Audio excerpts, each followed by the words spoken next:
मेरे पास एक मॉडल है रेडमी का 9 पावर है। इस 9 पावर में क्या दिक्कत है? इसका रिंगर नहीं बज रहा, ना तो रिंगर बज रहा है और ना ही ऊपर वाला ईयर स्पीकर कान चल वाला रहा है। स्पीकर भी नहीं बज रहा, लेकिन फोन में आवाज जा रही है, माइक काम कर रहा है। माइक काम कर रहा है, दोनों माइक काम कर रहे हैं, ईयरफोन भी चल रहा है, ब्लूटूथ भी चल रही है और अपना जो लगाते हैं ईयरफोन वो भी चल रहा है, लीड भी लग रही है। यानी लीड भी चल रही है और ब्लूटूथ भी चल रही है। ब्लूटूथ से आप कोई सॉन्ग बजाना चाहे वो भी चल रहा है। वो भी चल रहा है। लेकिन सिर्फ प्रॉब्लम फोन में इतनी है कि हमारा ईयर स्पीकर ऊपर वाला काम नहीं कर रहा है कॉलिंग के दौरान। ना तो हम ईयर स्पीकर में बात कर पा रहे हैं, ना तो लाउड स्पीकर में बात कर पा रहे हैं, एंट्री में ना तो यूट्यूब में गाने चल रहे हैं, क्योंकि स्पीकर और ईयर स्पीकर दोनों स्पीकर कनेक्शन खत्म है। तो दोनों स्पीकर ना काम करने की वजह से हमारे पास जो Redmi 9 पावर है उसमें मैं आपको दिखाना चाहूँगा। क्या दिखाना? इसके लिए हमने जो इसकी कूल टेस्टिंग थी वो तो आपने सब कुछ कर ही ली। स्टॉप करना। इसमें हमने हार्डवेयर में जो था हमारा नॉर्मली, तो हमारे पास बहुत सारे 9 पावर के बोर्ड हैं, एक दो नहीं है, 5 से 7 9 पावर के बोर्ड पड़े थे। मैंने कल भी इस चीज़ के लिए अपने कोडक और ईयर स्पीकर की आईसी चेंज की, लेकिन काम ईयर स्पीकर और उसे दोनों ने नहीं किया। आज भी मैं दिखाऊंगा, दिखा देना, यहाँ पे आईसी रखी हैं, जूम करके दिखाना। एक इसकी ईयर स्पीकर है और एक इसकी कोडक है। कोडक क्या है ये आपको पता होना चाहिए कि कोडक का काम क्या है। दूसरी भी दिखाना है, इधर बगल में हम लोग और रखे एक सेट निकाल के, ये भी दिखाना है। दोनों आईसी दिख रही हैं, ये 2 आईसी अभी और रखी हैं, यानी हमने 2 सेट आईसी आज निकाल के लगाई और एक सेट कल लगाया था। फिर भी हमारा ये स्पीकर और रिंगर नहीं चला, बाकी सब कुछ चल रहा है। 9 पावर का मैंने बोर्ड भी रखा है। तो इस कंडीशन में हम बोर्ड स्वाइप करें या कुछ पीसीबी चेंज करें तो इसमें कुछ बाकी रहा है क्या? पीसीबी तो चेंज कर ली, पट्टे की जरूरत ही नहीं है, कॉम्बो भी पूरा साला फोन ही चेंज कर दिया, दूसरे मॉडल के उसमें बोर्ड डाल के देख लिया कि कॉम्बो से तो कोई दिक्कत नहीं है, फिर भी रिंगर नहीं चला। ईयर स्पीकर हमने 2 चेंज कर लिए। सेम मॉडल हमारे पास 9 पावर दिखा देना, बगल में रखे हैं। ये ना रहे किसी को कि हाँ खाली वीडियो बनाने के लिए। ये है 9 पावर, इसका सब कुछ चेंज करके देख लिया, ये स्पीकर भी चेंज करके देख लिया, लेकिन हमारी प्रॉब्लम सॉल्व नहीं हुई है। तो इसमें ऐसी कौन सी फॉल्ट थी जिसके कारण से ये 2 चीज़ नहीं चल रही है?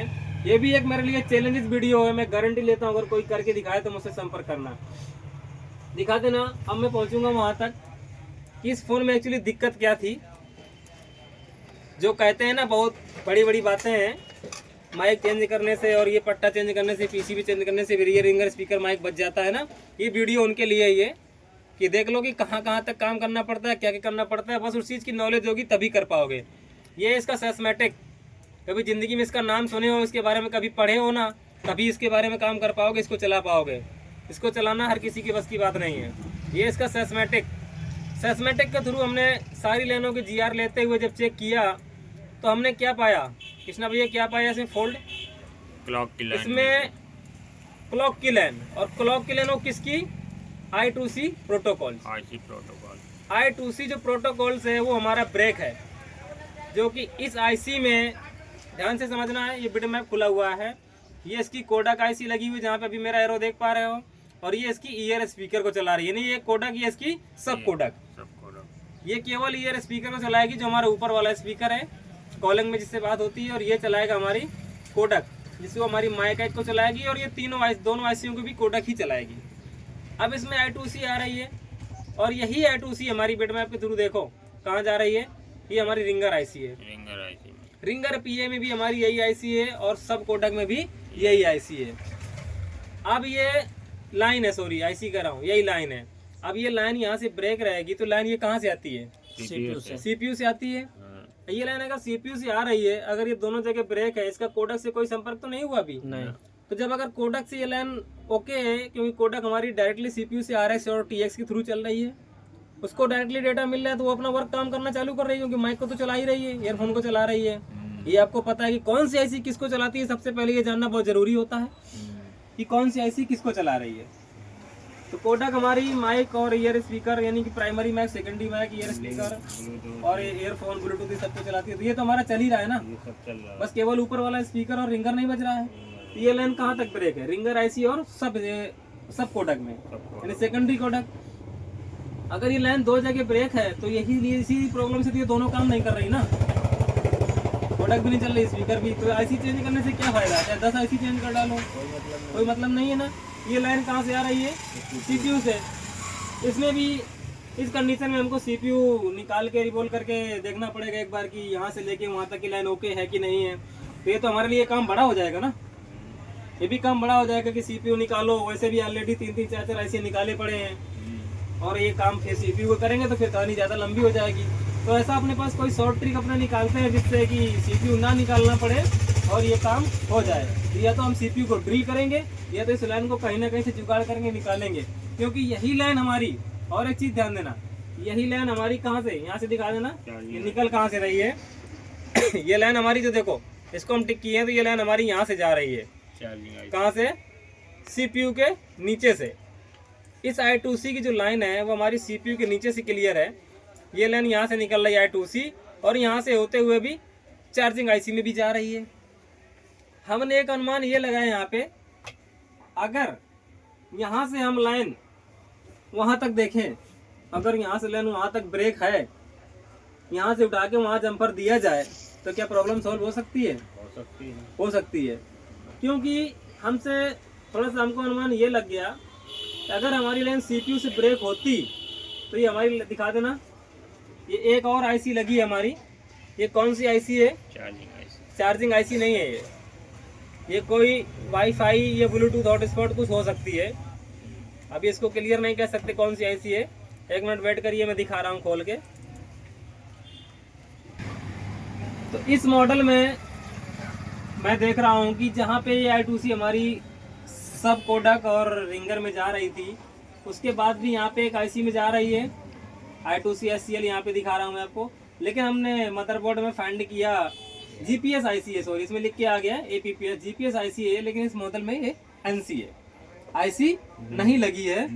तो अगर हम यहाँ पे GR ले लें, अगर यहाँ पे GR ले लें, अगर यहाँ पे मिल गई तो क्या कहोगे कि लाइन हमारी सीपीयू से ब्रेक है? नहीं है। अगर रीडिंग यहाँ पे इस पॉइंट पे मिल रही है, क्योंकि आईसी इस मदरबोर्ड में लगी नहीं है, अगर यहाँ पे रीडिंग मिल रही है तो लाइन हमारी सीपीयू से ब्रेक नहीं है। अगर यहाँ रीडिंग नहीं मिली तो लाइन सीपीयू से ब्रेक है। फिर उस कंडीशन में हमको सीपीयू ड्रिल करना है कि क्या निकालना है, वो फिर हमारा मैटर हो गया। ओके, तो अभी हम क्या करेंगे, पहले यहाँ पे इस पॉइंट पे चेक करके देखते हैं क्या यहाँ पे रीडिंग है। कौन सी बॉल पे जा रही है? दूसरे की 1 2 3 चौथी में, जैसे दूसरे की चौथी नंबर बॉल पे हमारी ये लाइन आ रही है। 1 2 3 4, क्या आया? ऑयल, ऑयल आया ना। इसका मतलब साफ साफ ये हुआ कि ये लाइन हमारी सीपीयू से ब्रेक है। सीपीयू के पास कैपेसिटर में भी तो चेक। अब इसके बाद में हमारे पास एक ऑप्शन और बचा कि हमारे सीपीयू के पास में रजिस्टर लगे हैं दोनों, तो क्या इन रजिस्टर में GR है? अगर इन रजिस्टर में GR है तो फिर हम कह सकते हैं कि लाइन अभी हमारी यहाँ पे चांस है मिलने के।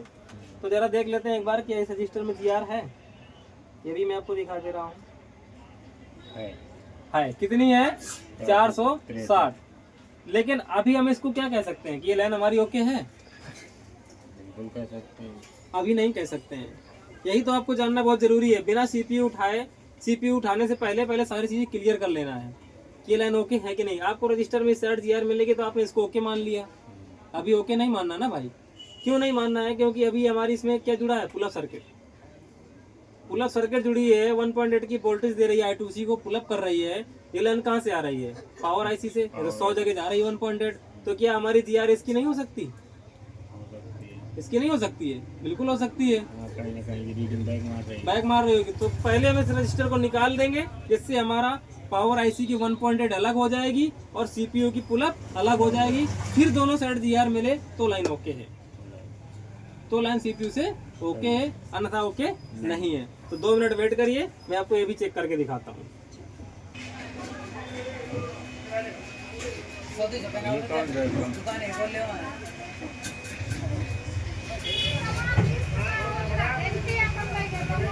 अरे पूरा ड्रिल कर रहे हैं क्या? अरे गलती से इधर हो गया यार। हाँ वही मैं सोचूं, ये वाला है, मैं निकाल। एक थोड़ी सी नॉलेज और देना चाहूँगा। अगर हमको सीपीयू और ये रजिस्टर नहीं निकालने हैं तो अपने पास मेरा एक तजुर्बा है कि हम रजिस्टर के दोनों साइड अगर GR ले लें तो अगर रीडिंग में फ़र्क आ रहा है तो कहीं ना कहीं हम इतना भी जान सकते हैं कि हाँ हमारी लाइन CPU से कनेक्टेड है कि नहीं है। ये भी कर सकते हैं कि नहीं कर सकते हैं। तो ज़रा देख लेते हैं एक बार हम कि क्या रिजल्ट है यहाँ पे। क्लॉक की लाइन ब्रेक है तो हमारे इस साइड जो हमारे पावर ऐसी साइड आ रही है उस साइड रीडिंग है हमारी कितनी 360 की GR है। और अगर हम उस साइड देखें CPU साइड तो इसमें रीडिंग कितनी है 460, यानी कि 360 और 460 कहीं ना कहीं 100 की GR का फ़र्क है। तो इस कंडीशन में मेरा मानना ये है कि लाइन मुझे लगता है कि CPU से कनेक्टेड है। इसकी इंटरनल यहीं से कहीं से ब्रेक है। फिर भी हम तसल्ली के लिए एक बार इस रजिस्टर को बाहर कर ही लेंगे। अब इस रजिस्टर को हमको जो निकालना है I2C वाला रजिस्टर, क्योंकि हमको पावर का सप्लाई कनेक्शन और उसका CPU कनेक्शन अलग अलग करके चेक करना है। तो इसको कभी भी हम ध्यान देना, ये गलती मत करना, कभी भी डायरेक्टली हीट मार्क नहीं निकालते। जो कि पास में पेस्टेड CPU है, हीट मार के निकालोगे तो लाइन एक तरफ हो जाएगी, CPU एक तरफ हो जाएगी। इसको आयरन से निकालेंगे, ठीक है। इसको कन्वर्ट करके आयरन से बड़ी आसानी से रजिस्टर को निकाल सकते हो आप।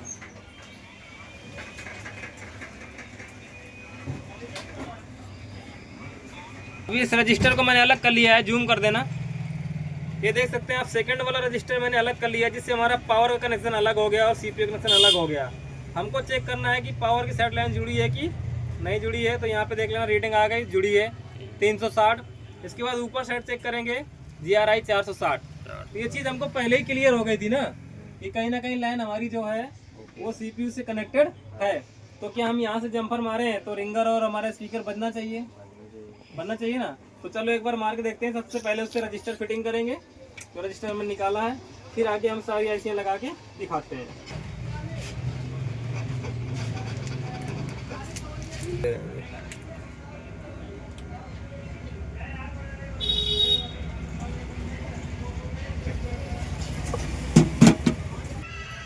यहाँ से जंपर निकाला, लाइन हमारी कौन सी ब्रेक है, ये वाली कॉर्नर वाली, ठीक है। तो हम यहाँ पे इसको स्क्रैच करके जंपर कर देंगे, जहाँ पे थोड़ा सा पॉइंट दिख रहा है यहाँ पे स्क्रैच करके जंपर कर देंगे। इसमें सीधे बॉल में नहीं कर सकते क्या? बॉल में करने की जरूरत है, यहाँ पे जगह मिल रही है। नहीं, अगर जैसे बॉल में कर देंगे तो कोई दिक्कत आएगी क्या ऐसी बैठाने में? मैं ये कह रहा हूँ। आ सकती है प्रॉब्लम, लेकिन ऐसा कुछ नहीं है।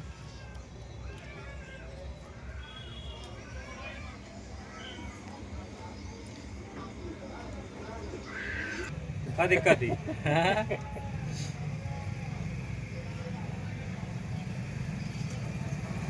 यहाँ पे देख सकते हैं ये जंपर हमने कर दिया है, ऊपर से ले जाते जंपर हमने निकाल दिया है यहाँ से। अभी निकालने के बाद इसको डायरेक्टली वहाँ CPU के पास से जोड़ेंगे। फिर हमारा रिंगर स्पीकर काम करता है कि नहीं करता है, इसको थोड़ा सा UV मास्क कर दें।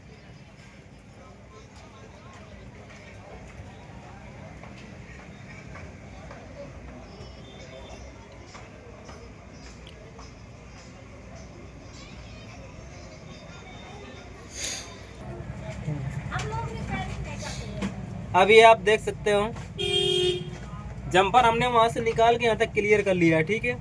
ये जंपर यहाँ पे बगल में मार लिया है इस पॉइंट में, इसमें भी रीडिंग आ गई है। तो ये हमारी ओके हो गई। सब जो हमारी लगी थी सब कोडक वो ईयर स्पीकर को चलाएगी, और यही हमारी I2C इससे ब्रेक थी तो वहाँ पे भी पहुँच गई होगी। तो कोडक बिठाएंगे और इसको बजाएंगे। इसके बाद में दोनों को बिठा के दिखाते हैं कि क्या क्या हमारा चल रहा है, क्या क्या नहीं चल रहा है। अब इसमें फ़ोन को हमने चालू कर लिया है, लेकिन अभी एक प्रॉब्लम क्रिएट ये हो गई कि अभी इसमें पास में ला के सुना देना। सॉरी, ईयरफोन मेरे पास है, इसमें आवाज़ आ जानी चाहिए। अब इसमें देखो मैं आवाज़ लगा के दिखा रहा हूँ, हेडफोन लगाया हूँ मैं वॉइस के लिए। तो इसमें केवल अभी ऊपर वाला साउंड बजा ना, लेकिन रिंगर अभी नहीं बजा, क्योंकि हमको इसमें यह पता चल गया कि जो हमारी I2C ब्रेक थी वो रिंगर IC की भी वहीं से ब्रेक है। और हमको लगा कि अगर दोनों सप्लाई एक ही होंगी तो काम हो जाएगा, लेकिन ऐसा कुछ नहीं हुआ। हम लोगों ने ऊपर को जंपर दिया तो ऊपर वाला ही काम करना स्टार्ट कर दिया है हमारा। ऊपर वाला रिंगर बजने लगा, आवाज़ आने लगी है ईयर स्पीकर, लेकिन अभी नीचे वाला लाउड स्पीकर बज नहीं रहा है। तो अब एक काम करेंगे, हम वही I2C लाइन को उठा के वहाँ से रिंगर IC में भी देंगे, फिर देखते हैं रिंगर बजता है कि नहीं बजता है। तो अभी तो क्लियर हो गया ना, रिंगर बजना ही बजना है, वहाँ पे जंपर देंगे। वेट करिए कुछ देर हो, वो भी करके दिखाते हैं। अभी हमारे फ़ोन में एक फोल्ड रह गया था कि रिंगर IC की I2C अलग से ब्रेक हुई है, तो हम उसमें भी अभी जंपर देंगे। थोड़ा सा दिखा देना, रिंगर में हम I2C भी जंपर कर रहे हैं। इसको भी हमको अलग से लाइन देनी पड़ेगी, तभी ये रिंगर भी हमारी काम करेगी, नहीं तो नहीं कर रही है।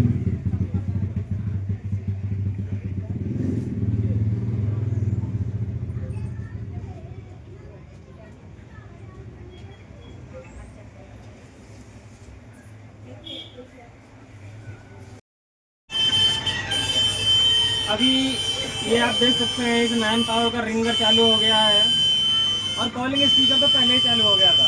कॉलिंग चालू हो गया था लेकिन रिंगर स्पीकर चालू हुआ, उसमें हमको अलग सा काम करना पड़ा। वो क्या करना पड़ा, क्योंकि इसमें रिंगर आईसी में जो लाइन ब्रेक थी वो अलग थी, इसमें एचडीए ब्रेक थी और ईयर स्पीकर में सब कोडक में एचसीएल ब्रेक थी, क्लॉक वाली ब्रेक थी। लेकिन इसमें हमारी जो ब्रेक थी वो थी एचडीए की लाइन। अभी हमने एचडीए इसकी ओके कर दी है तो ये रिंगर भी बजने लगा, आवाज़ आ रही होगी। और